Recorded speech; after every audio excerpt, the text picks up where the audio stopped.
Did the Las Vegas Aces actually win against the Indiana Fever, or did the referees hand them the game? Because when A'ja Wilson racks up what feels like 37 uncalled fouls, mostly moving screens, elbows, and blatant shoves on Lexie Hull, you have to wonder if this was basketball or stage management. Only A'ja Wilson could get away with this. Look at this. And ESPN called this a highlight. You could clearly see both feet come off the ground and land again. That's illegal. And let's check this out. A double dribble. She spins, touches it with two hands. Like, this is first grade stuff. The refs, of course they miss it because it's A'ja Wilson. She's dribbling, touches it with two hands on the spin move, gathers it, and passes to a teammate. And watch this at travel. That's her pivot foot. Like, this is some Angel Reese type stuff. Like, 3 in one game? That's horrible. In this breakdown, we're exposing the full picture. Wilson's stat padding, the free throw imbalance, the missed calls, and the strange whistles that turned a fierce Fever performance into an officiating scandal. Fans are calling it a stolen series, and once you hear what Lexie Hull said afterward, you'll understand exactly why. Let us know down in the comments what you think of A'ja's special whistle. Anybody see in the fourth quarter, A'ja Wilson's trying out for an offensive lineman position in the NFL? And then look it, if you don't want to be pissed off, don't watch this.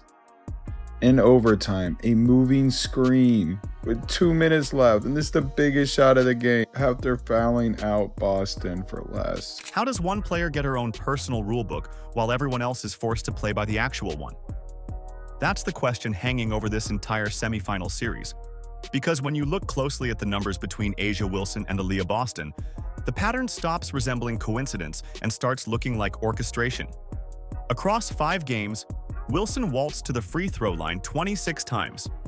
26. Meanwhile, Boston, who battles for every rebound, absorbs hits in the paint, and gets mauled on nearly every post-up, reached the line just 17 times. And here's the kicker. Nearly half of those came in a single outing, Game 4, when the Aces started intentionally fouling in the final minute just to drag out the clock. Take away that desperate sequence, and the disparity between Wilson and Boston's free throws becomes indefensible. I think it was a physical game, you know. I think there's a double standard in how people get their calls. I think Aaliyah Boston is the worst officiated post player in the league. She never gets a call.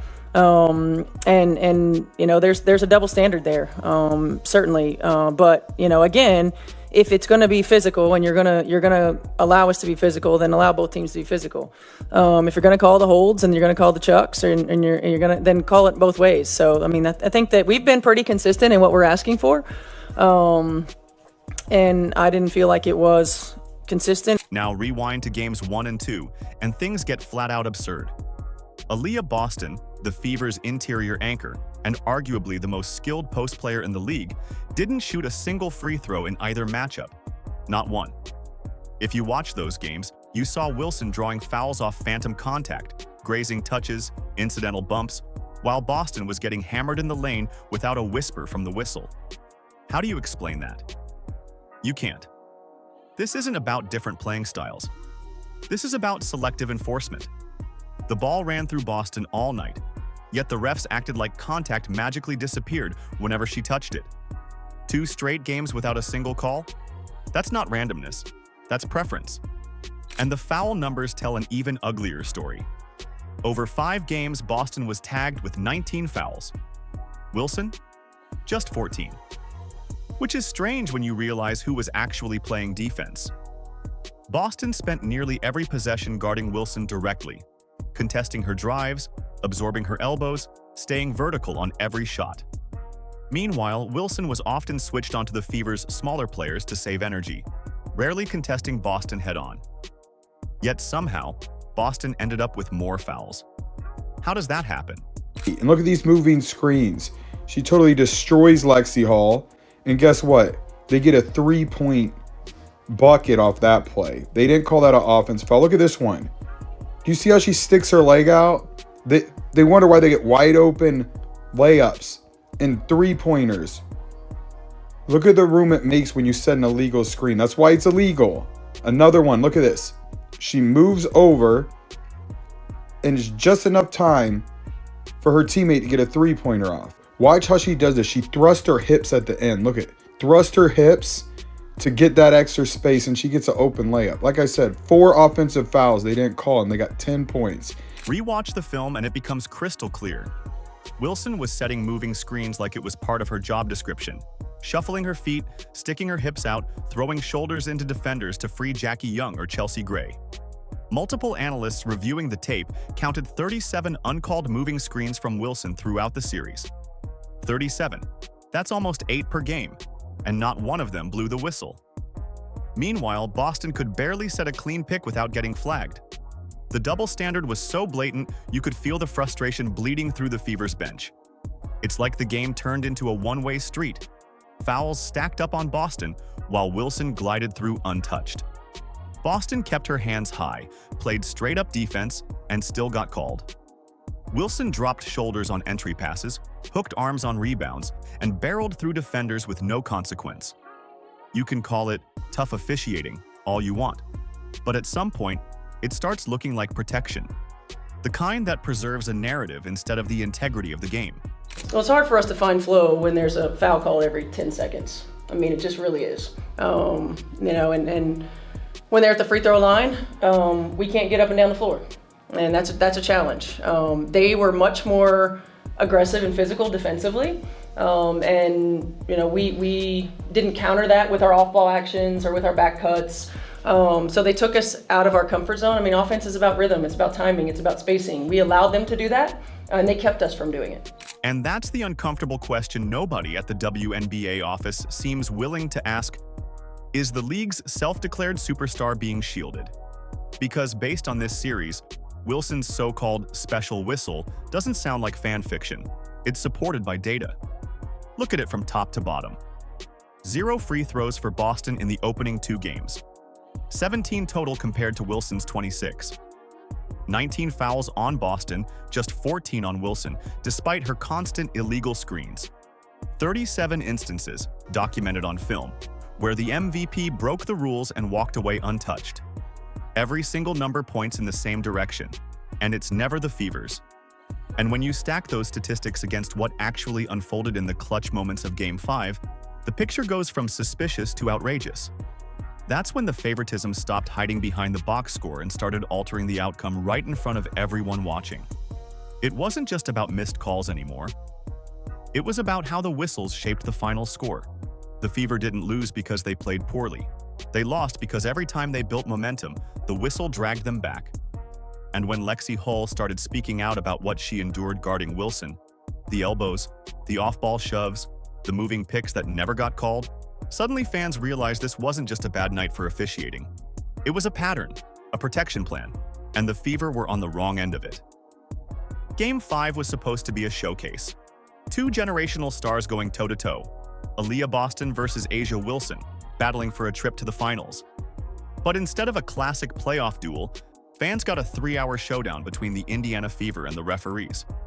The night that should have decided who was the better player turned into a lesson on who the officials wanted to keep on the floor. This wasn't competition, it was control. So we got a 4-point game in the middle of the third, and this is an offensive foul, right? That's what the refs say. This is how fair the WNBA is, but this is not a moving screen. That was way worse. And not only that, it led to 3 points and called this a foul on the Fever. This is the worst moving screen I've ever seen. And this in the 4th quarter in a 4-point game. Oh, it gets worse. In overtime, a moving screen right in front of everybody. And then guess what it leads to? A 3-pointer in a 2-point game with 2 minutes left. Another moving screen. Instead of calling this a moving screen on A'ja Wilson, they call a foul on the Fever. I can't make this crap up. The first jaw-dropping moment came in the 3rd quarter. Boston set a screen at the top of the key. Clean, firm, feet planted like a statue. It was textbook. But then came the whistle. Offensive foul. Moving screen, they said. The replay told a different story. No shuffle, no lean, no advantage gained. Just a legal play wiped away for reasons nobody could explain. Even the commentators fell silent. That phantom call didn't just take away a possession. It changed the entire rhythm of the game. From that moment on, Boston had to tiptoe around every move, afraid that another invisible foul would send her to the bench. This is considered a foul in the conference finals of the WNBA. Oh, you mean Asia Wilson's on the opposing team? It's all starting to add up and make sense. You have to cheat to win basketball games. Then came Megan Gustafson's Oscar-winning performance. Boston caught the ball in the post, turned into her move, and Gustafson launched backward like she'd been shot out of a cannon. Slow-motion replay showed it perfectly. Minimal contact, barely a brush. But of course, the whistle blew. Another foul on Boston. 2 bogus calls, back-to-back, each one stripping her ability to play with confidence. Suddenly, her physicality, the very thing that makes her dominant, became a liability. Meanwhile, Wilson continued barreling through defenders untouched, collecting free throws like frequent flyer miles. So there was a huge flop on Boston's 3rd foul. Did you see Boston's 5th foul? And then to foul her out on a 50-50 ball with 27 seconds left is wild. And then came the clincher. Late in regulation, Boston positioned herself under the rim for a defensive rebound. She boxed out perfectly. Arms up, solid stance, textbook form. Jackie Young nudged into her, stumbled slightly, and somehow Boston got called for the foul. Number 6, disqualified. The scoreboard was tied, the tension was high, and the Fever's defensive anchor was forced to watch from the bench as her team's season slipped away. The building should have erupted in playoff chaos. Instead, it fell into disbelief. Without Boston, Indiana's defense cracked wide open, and the Aces took full advantage. What made it all sting even more was how the 2 stars played. Boston was disciplined, contesting without fouling, keeping her composure while the calls piled up against her. Wilson, on the other hand, leaned entirely on whistles to fuel her offense, drawing contact, flailing for attention, and heading to the line like clockwork. Fans saw it. Everyone did. Social media lit up with slowed-down clips, side-by-side comparisons, and frame-by-frame breakdowns of every bad call. Those 3 moments, the phantom screen, the flop, and the rebound call, didn't just define Game 5, they determined it. One of the league's best defenders was taken out by the refs, not by Asia Wilson. And yet somehow, the Aces had the audacity to act like they overcame adversity. But Aaliyah did say I have a special whistle, and she shot 13 today. She said that to you? Yeah. Yeah, she said the last game I had a special whistle, which is cool. What do you call it when the team that benefits from every single whistle suddenly plays the victim? You call it the Las Vegas Aces playoff strategy. Because that's exactly what unfolded after Game 4. When Asia Wilson, standing at the podium with the poise of someone who just got every call all series, had the audacity to declare that the series was rigged. Let that sink in. The same player who spent 4 games living at the free throw line, now claiming that she's the one being targeted. Through 4 games, Wilson had 19 free throw attempts compared to Aaliyah Boston's 15. Despite Boston being the one absorbing the hard hits and relentless contact in the paint. Somehow, in Wilson's world, that still made her the victim. So while you're looking at that box score, I'm wondering what's really standing out to you there. I was just looking at the fouls. Like, Liz had 5, Jackie had 5, Chelsea had 5. And that's very interesting to me because I'm not saying we don't foul. Yeah, we foul here and there, but that's very interesting. The irony is almost insulting. Wilson's total fouls through those first 4 matchups? 12. Boston's? 14. And this isn't some random stat pulled from thin air. This is while Boston was taking on the toughest assignment of the entire series, guarding Wilson one-on-one on nearly every defensive trip. Meanwhile, Wilson was out there setting moving screens that would make a football coach blush, and the refs couldn't find their whistles if you handed them a map. Flip the script for a second. If Boston so much as grazed a guard on a pick, you'd see an official sprinting across the floor, pointing in the opposite direction. But when Wilson does it, silence. Play on. Nothing to see here. I gotta go back and look at the tape, but it seemed like there was a lot of grabbing and holding down there. That got called one way. Anything else? I did appreciate it was a little tighter called, but tighter on both ends would have been nice. And it didn't stop with her. Becky Hammon, the Aces head coach, jumped on the same bandwagon. She picked up a technical foul in Game 4 for unloading on the officials, screaming about calls as though the universe itself was conspiring against her team. It wasn't an isolated outburst either. The Aces have made this behavior part of their brand. Whenever the pressure builds, they melt down, pointing fingers at the refs, the media, or anyone else who will listen. It's a pattern. Shift the focus away from their mistakes, play the "we're being targeted" card, and dare the officials to overcorrect. It's emotional manipulation disguised as passion. Megan had 4. What? Oh my God, that's interesting. That's what I was looking at. But we'll do better. We gotta play better defense. By interesting, do you mean that shit? Yeah, I can't say that because I got a brand to protect. But You say it, I have no brand. yeah, it's interesting. But we'll be better. That's what made Wilson's post-game comments so transparently tactical. It wasn't frustration, it was a calculated move, perfectly timed before the decisive Game 5. She knew exactly what she was doing, planting a seed in the officials' minds, making them second-guess every whistle in favor of the Fever. And wouldn't you know it, it worked like a charm. In Game 5, the officiating swung so hard in Vegas's favor, it was almost comical. Boston fouled out on phantom contact. Wilson kept getting to the line like it was her personal ATM. And in the final 2 minutes of regulation and overtime, Las Vegas shot 13 free throws. 13. In 2 minutes. That's not basketball, that's theater. Are we really supposed to believe Wilson's rigged comment had no impact on that? Come on. The officiating went from bad to absurd the moment she played the victim. The message was clear. Keep the Aces comfortable, keep the narrative clean, and make sure the so-called face of the league moves on. But while Vegas worked the refs with politics and pressure, the Indiana Fever responded with something far more powerful: grit. They didn't whine, they didn't scheme, they fought. Lexie Hull, Caitlin Clark, and Aaliyah Boston went to war with nothing but pride and heart, battling through tilted whistles and stacked odds. They refused to fold even as every call cut deeper. That's what made this series unforgettable. Not the Aces' manipulation, but the Fever's defiance. In Lexie's own words, this was such a physical series for her, where she found herself to the ground so many times, but she's proud of the team for coming far. I feel like this game, between the adversity but also the resilience, was just like a microcosm of this whole season. And did that, in a way, like, you're like, oh, we've been here before.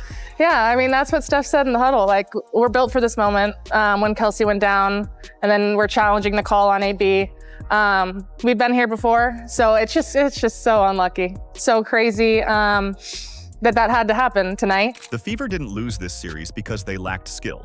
They lost because the Aces couldn't win without assistance. It wasn't talent that decided Game 5, it was a whistle.